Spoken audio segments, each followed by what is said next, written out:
AfterBuzz TV Network, now the largest new media platform on the web, and your #1 source for after-show entertainment.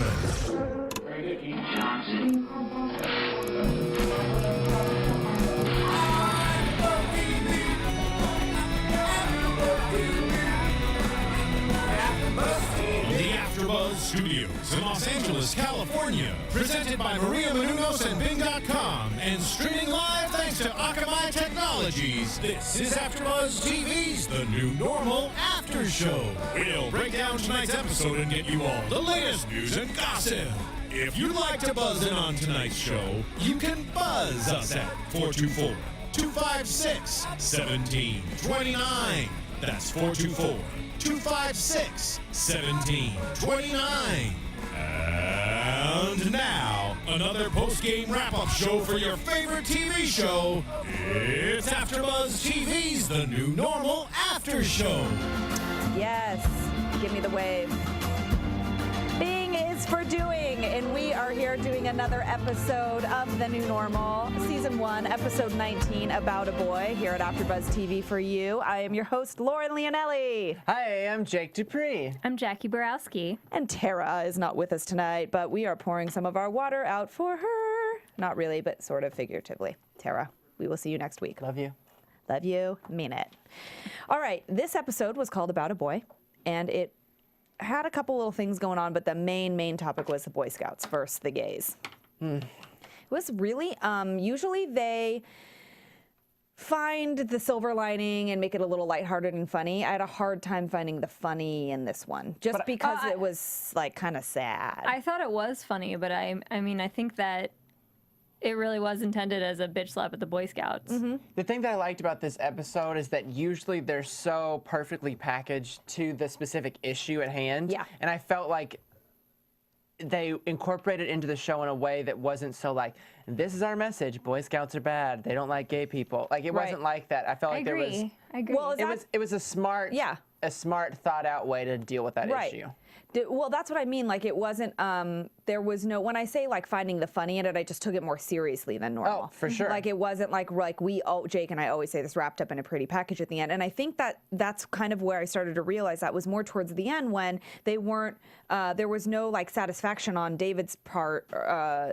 He was upset about what had happened, and he had been outed to the Boy Scouts of America, and then he was asked to resign, or they took away his Eagle Scout badge, and that was basically it. He didn't do, there was no... There's nothing he could do. Well, no, there's nothing he could do, but they didn't find a way to make it like, it's okay, whatever. They just, it was like, that was it. Yeah, he had to give up something that he loved. Yeah. And that, I think the show should take a note from this episode. Yeah, I agree. And start making it more like this. I do too, and I like that he, I do think that you're absolutely right, and I do think that I liked how it wasn't, like we said, wrapped up in a pretty little package, and at the end of the show, yeah, maybe it was kind of a punch below the belt or whatever, if you will, to the Boy Scouts of America, but also at the end, David was like, and I want my son, I'm going to help my son earn badges. Like, he was just like, oh, well, it happened, hopefully a change is going to come, and this won't be a problem, and when my son's a Boy Scout, we'll be there again. It wasn't like he was like, forget the Boy Scouts, F you, for, whatever, I'm walking away. I mean, he just was like, oh, well, I mean, he was upset, but... Because I think that a lot of people could learn a lot of things from the Boy Scouts, like the whole honorable, loyal, and trustworthy, things. kind. I think that's super smart, and I liked that he said that he found lots of men within his original group when he was a child, and that they inspired him to want to be a father, and how to be a father, and the kind of father that he wanted to be. So I think that it's really smart. It's really good points for the real world, not just outside of the show. Yeah, I mean, it's a great learning skills and tools, and it's obviously like a lot of life lessons, and it's applicable to everyday stuff. It's just sad that an organization that has such positive attributes can't also have the positive attribute of being accepting and inclusive. Yeah, and I think that there's a lot of things today that are like that. There's a lot of like really awesome organizations or cool things, and I mean, even there's some really awesome like religions and like cool update. I think that it's hard, it's difficult with religion when we were talking about this, that it's like, it seems a little archaic in some ways, but I think there's some religions that find a way to make it really present, like, you know, present day and relevant for today. And I think there's cool little organizations within religions that want to make it more current and all of that. But at the end of the day, there's the flip side of that where there's some things they're just not accepting of. So it's like you get so close, and then there's that one old rule that no one can get past, that everyone's just like so afraid of or weirded out by. And what weirded me out in this episode was the fact of, and I know you said the same thing, Jacque, that at the end of this episode, Brian opened that letter that was basically saying, we heard about your homosexuality and we're stripping you of your Eagle badge. I did not know they could do that. Yeah, I didn't know that. Oh, no, it's a real thing. There's a woman who happens to be a lesbian, and she has been in Boy Scouts in my hometown literally since I was there. So now, you could be a Boy Scout if you're a girl. No, she was a Boy Scout leader. Oh, a leader. I mean, okay. my mom was a leader too. Okay. And whenever we were little, but this woman has literally been involved throughout, 30, 20 years. I don't know. It's been a long time. And they recently have, taken said her. You have to step down. So I am sorry. It's just so weird. Like, I do not understand that at all. If someone's willing to give their time and has done it so well, like, why? What is the problem? Admonish that for or just take them away from something that they love. I just don't get that. The other thing I don't understand is Boy Scouts isn't a religion. Boy Scouts is it's a modern organization, and so being a modern organization that shouldn't really have a set doctrine, aside from being nice to people and building things out of wood. Well, right. Teaching character. But even can I just step in for a second? I've always thought that even religion, like, yeah, okay, there are some interpretations of the Bible or things that have been written in the Bible that people believe to be unholy or things that people shouldn't do. But isn't the whole idea of religion like, Jesus loves everyone. That's his bag. Like it's the all forgiving. Jesus forgives you. Just be happy and help others and love people. Like, why would you not? Like, it seems hypocritical or like just opposite of the whole belief behind like Jesus loves everyone and so should we, and do unto others as you want others to do unto you. Why would you then go around and say you can't love who you want to love? I mean, that is a larger scale of what you're talking about, like with the Boy Scouts. Why I don't understand it seems like hypocritical to their creed, right? Yes. Yeah. It does seem hypocritical. Loyal, trustworthy, kind. What is wrong with? I mean, it also seems weird though that we live in an age where "Don't Ask, Don't Tell" has been repealed, and you have gay men actively serving in the military, saying that they're gay, and women. To me, Boy Scouts is just like mini military. It totally is. Yeah. That's how I see it. It's like you're building community, you're making friends, you're learning how to do stuff as a group.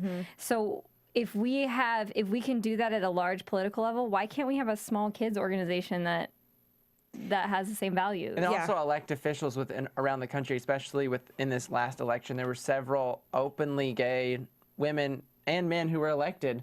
Like, that's just silly that an organization wouldn't recognize that as... Because I feel like a lot of people, this might be like dumb for me to say, but I feel like Boy Scouts kind of leads people to like a leadership place. Oh, and I feel like a lot of politicians probably started within, like a group like that, like a leadership cause or class like that. So I don't know. It's just like silly that they would even take away from someone who just happened to be like different, quote unquote. I don't have numbers or percentages, and someone can Bing it and find out if they want, but I feel like you could probably ask a bunch of Navy SEALs if they were Eagle Scouts, and a lot of them would probably say they were. Yeah. Like, I do think that leads into that. And if a Navy SEAL can be openly gay, why can't a freaking Boy Scout leader be? And think about also, and this is probably beyond what people in that realm can even think about, but think about any of those Boy Scouts or Girl Scouts or whoever is involved that are struggling with sexuality, that have a leader there that's like, not following the stereotypical, they're just who they are. And this Boy Scout or Girl Scout is looking up to this person who is openly gay and out, and think about just people in that leadership role that could make that process for a child or a teenager a lot easier. I mean, there's a whole bunch of good things that could come out of it, and it just seems weird to me that it would be a problem for somebody involved in that area to be gay. Well, and the notion that you can report on people like this is like, you know, like the Good Old Boys Club. What is that? Yeah, this is like, it's a very bizarre, antiquated idea that you can go in and report somebody for being who they have sex with. Well, okay, I'm sure many of those Boy Scout leader men are having affairs on their wife, but that's okay. Yeah. You didn't take a vow or anything that says you shouldn't do that, but now you're gonna go tell on someone. I mean, it's just, I don't understand why people care who you're having sex with. Who cares? Whatever, or who you love, or it's not just. And you would think that the Boy Scouts, because I'm sure the people that you kind of have to buy into it. I'm sure there's like a fee that they have to pay for membership. Yeah. And why would they want to not take people's money?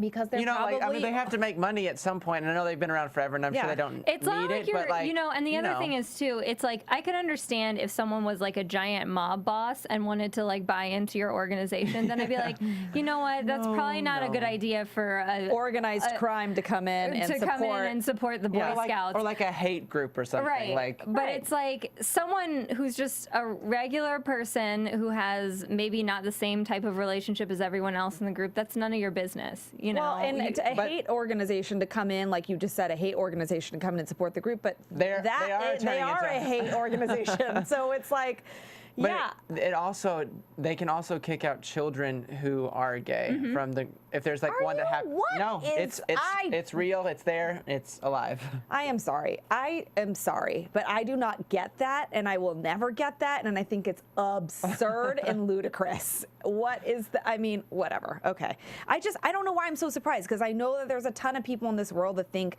homosexuality is wrong, but that is just weird. Like, to see it in that spectrum is just weirded me out big time this show. And an organization like that, where, you know, most organizations, like nonprofit organizations and stuff like that, they have a non-discrimination clause. Yeah. They say we can't discriminate based on race, based on sexual preference, based on gender.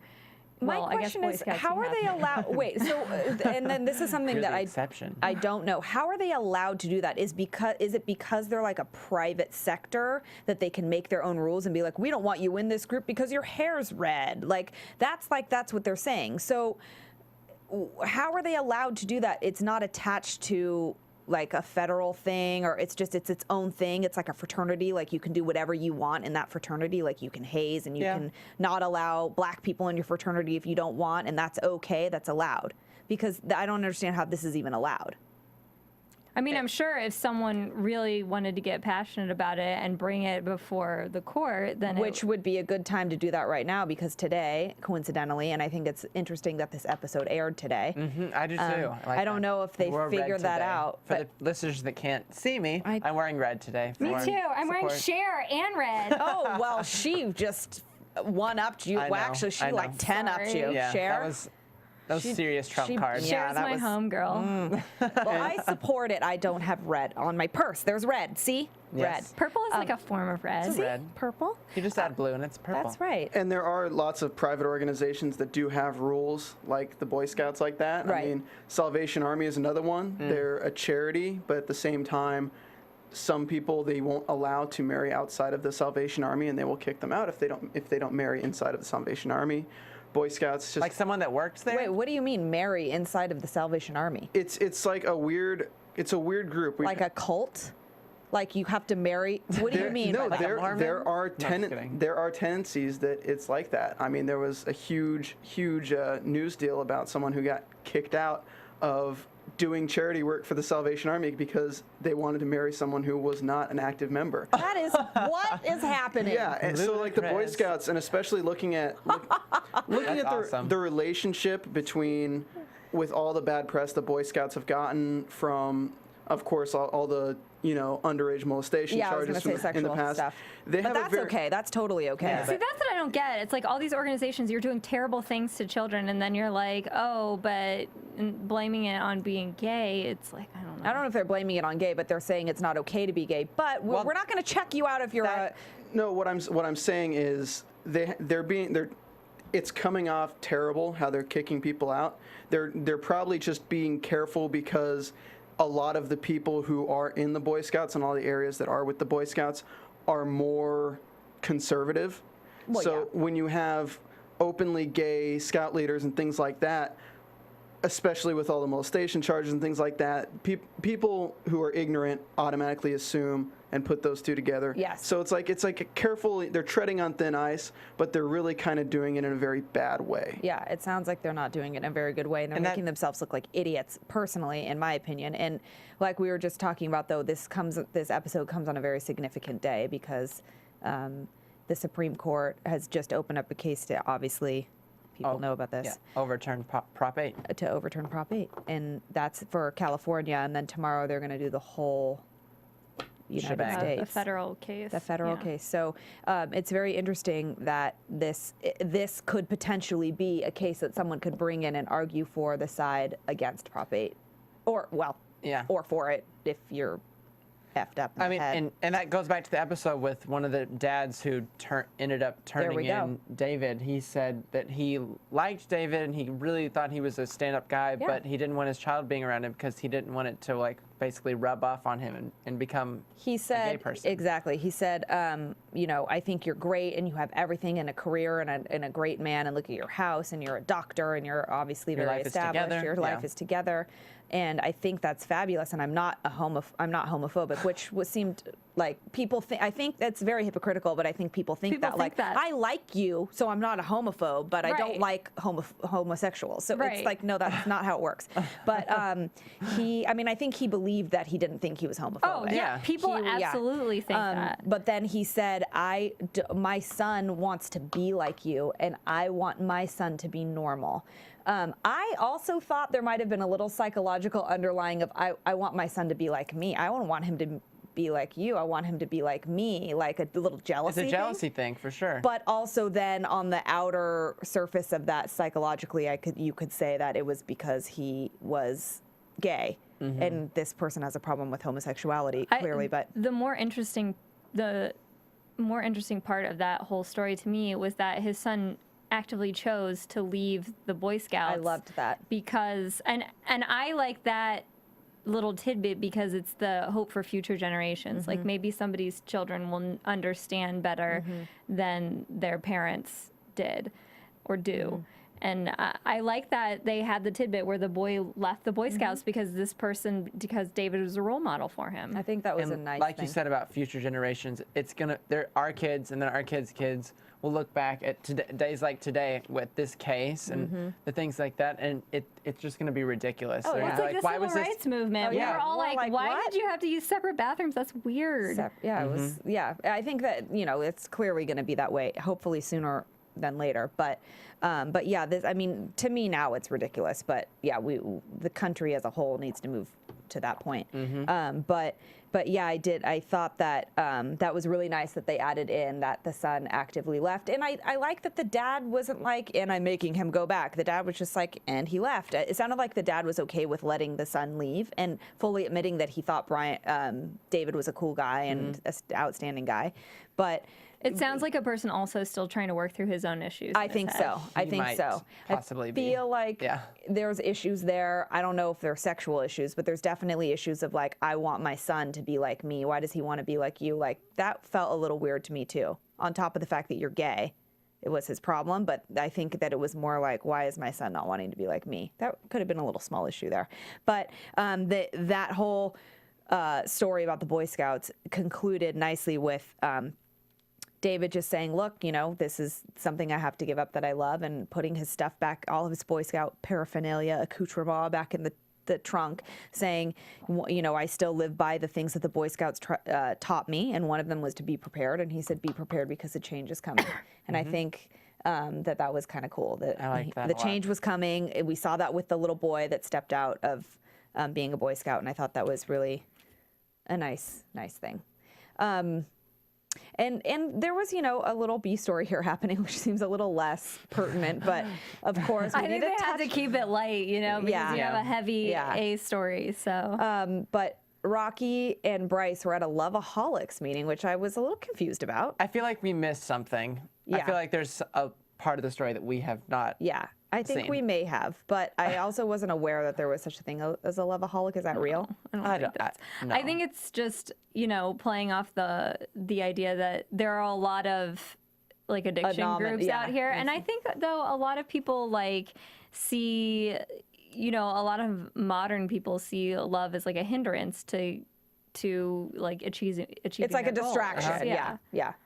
And they did touch on that a little bit, that even Rocky said that she was like totally concentrated on this man, and then when she saw Goldie going for her dreams and getting her store, then she was like, oh my gosh, I need to do that, and now she's all back on track. But Goldie then fully admitted that she has a crush on Bryce. I mean, who wouldn't? If Tara were here, she'd be like, back off, obviously. And it seems that Bryce, with Nana and Goldie, seems to be the type of guy who just really wants the attention and has no intention of really dating these women I mean, he just kind of likes the way it feels. So I guess that makes us all a loveaholic in a little bit of a way, does it not?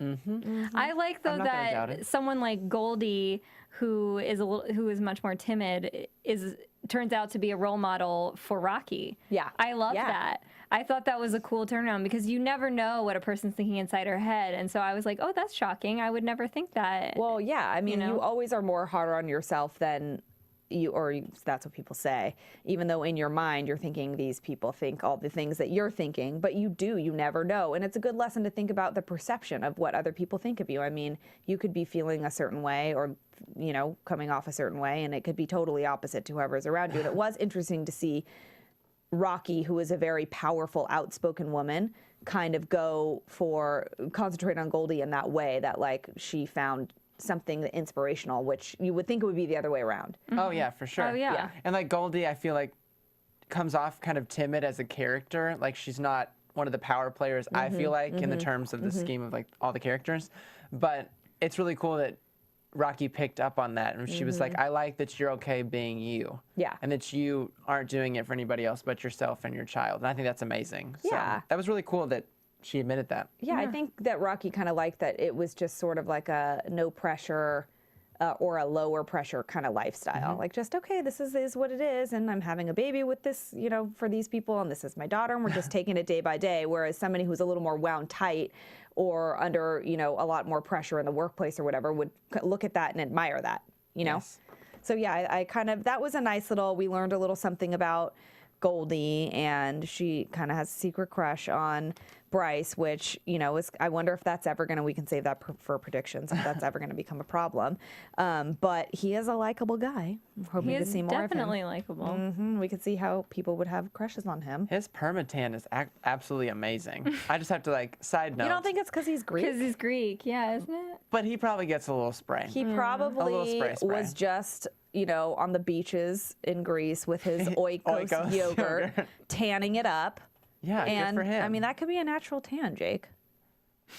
A yogurt Probably tan. isn't. It could be a yogurt tan, maybe. He smells yogurt all over his body, and it the helps. white of the yogurt's reflecting off the sun, and it helps the glow. Totally what it is. What was that? No? Nothing? No. He's just like, move on. Oh. Jeez, excuse How about us. no? All right.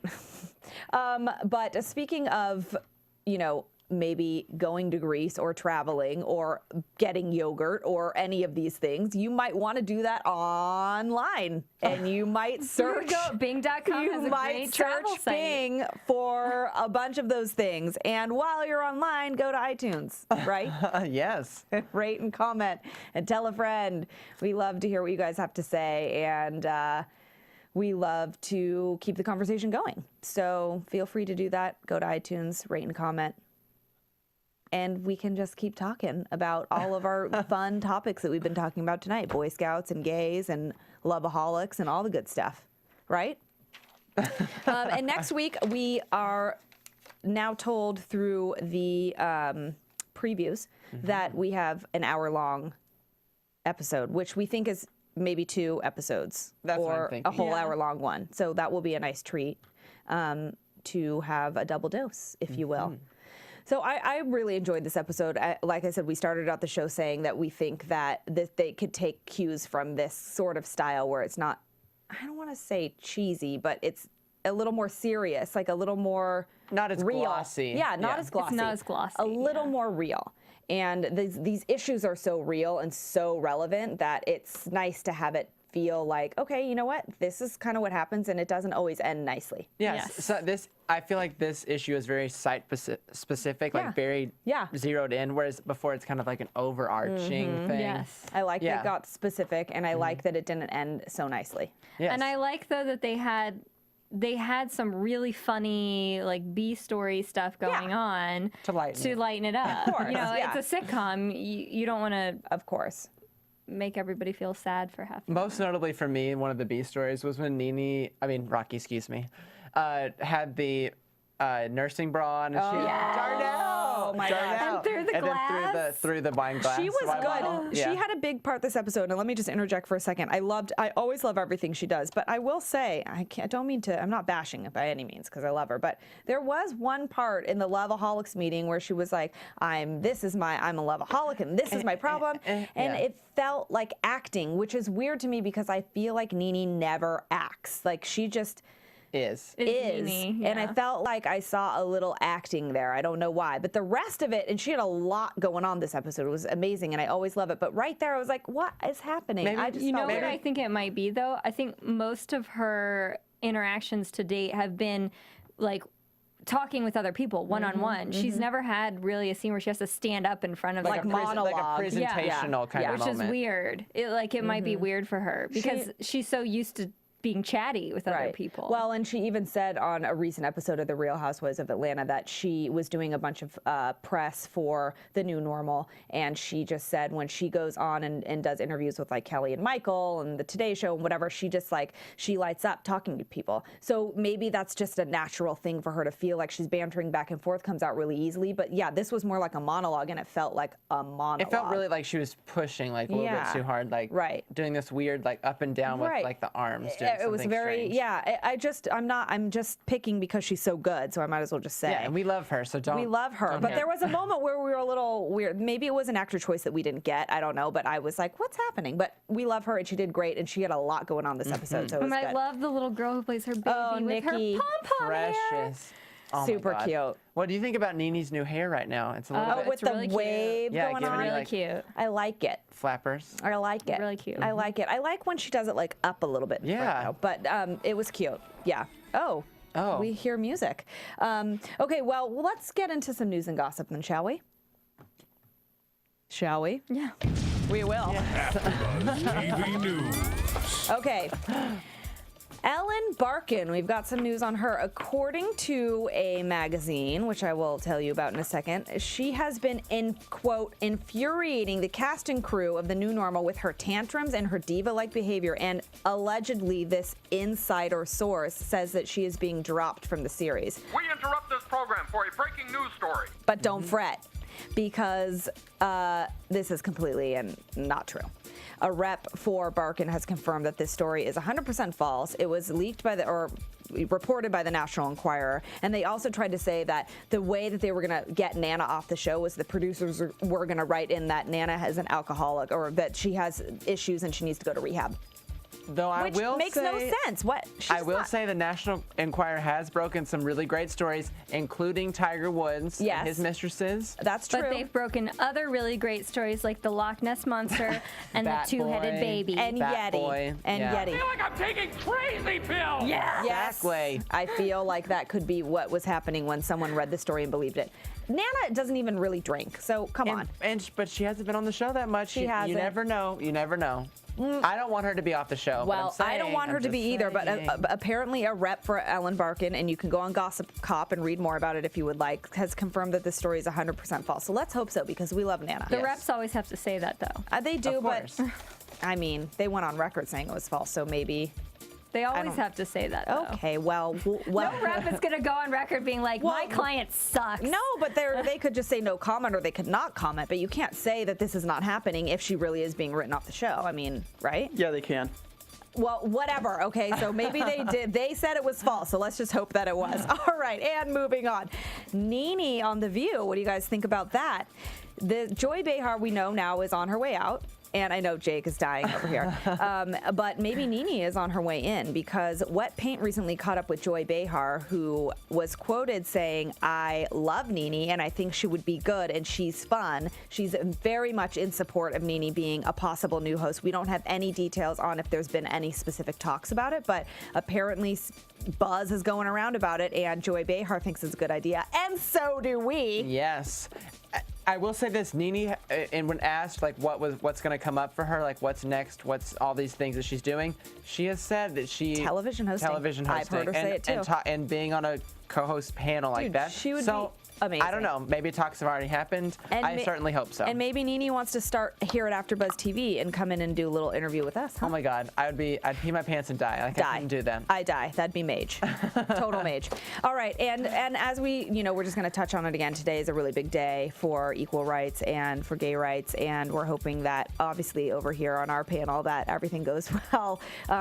Apparently or allegedly, they may not make the Supreme Court may not make any decisions until June, so this could be kind of a long process. But we know that the case was open today about California overturning Prop 8, and then tomorrow about on a federal level. So we're all hoping here that a change is going to come as well. Right? Send okay. your prayers. Let's get into some predictions. And now, your AfterBuzz TV prediction. Well, I'm predicting that we need some Nana. She's coming back, and I think there might be a little bit of a problem between Nana and Goldie, and a little bit of a girl fight over our friend Bryce. I'm just saying that might be kind of good. They'll throw yogurt at each other. Yes. Since we see Rocky and Bryce in Loveaholics Anonymous sitting together and being kind of chummy, I think... I know where you're going with this. I think that maybe he's going to be like, let's just go out for a drink, and then they'll end up like kissing or something. They won't go further, but it'll be kissing. It'll be kissing. Because once you go back, you never go back. That's what they say. That is what they say. I don't have any predictions. I just want to say that you look like a really skinny Bob's Big Boy. Oh, the best. That was amazing. I lost it because he does. And he totally does. That face. I love that Ryan Murphy does that. He often does that. He often makes fun of the way his actors look, which is written into the script based on how they look. It's like that was not just a coincidence of the character. Like, you're making fun of the Trouty Mouth kid on Glee because he has a really big mouth. Like Cord Overstreet has a huge mouth. And he made a whole Trouty Mouth thing about that. I'm like, that's kind of mean, but kind of funny. So he totally does that. They have to be game for it. Like, Cord Overstreet is gorgeous. Andrew Rannells is a very attractive man. Oh, it's just of course. that It's like, all in good jest, but it's funny that I love that Ryan Murphy does that. But also, I think we can all collectively say we think there's going to be like some sort of a labor issue. I mean, Goldie's huge, and the season is coming to an end. Like, I'm thinking we're going into labor. Yeah, right? I hope so. I hope so too. All right. Well, next week we have an hour-long episode, and Tara will be back with us. So please tune in at AfterBuzz TV for the new normal for our hour-long episode. We will see you next week. I am your host, Lauren Leonelli. You can find me at Lauren Leonelli on Twitter, Facebook, Instagram, and my website. You can find me at Jake_DuPree on Twitter and Jake DuPree on Instagram. I'm at 123Jackie_B. That's on Twitter, and it's probably something similar on Instagram. She'll tell you next week. Find her. Find it. See you next week. From Bing.com, executive producers Maria Menounos, Kevin Undergaro, Phil Svitek, and the entire AfterBuzz TV staff, we would like to thank you for listening to the AfterBuzz TV network. To watch or listen to other after shows and post comments or questions, be sure to visit AfterBuzzTV.com. I'm Sir Richard Wentworth, and this has been a presentation of AfterBuzz TV. Buzz you later. The views expressed herein are those of the hosts only and do not necessarily reflect the views of AfterBuzz TV or its owners or principals.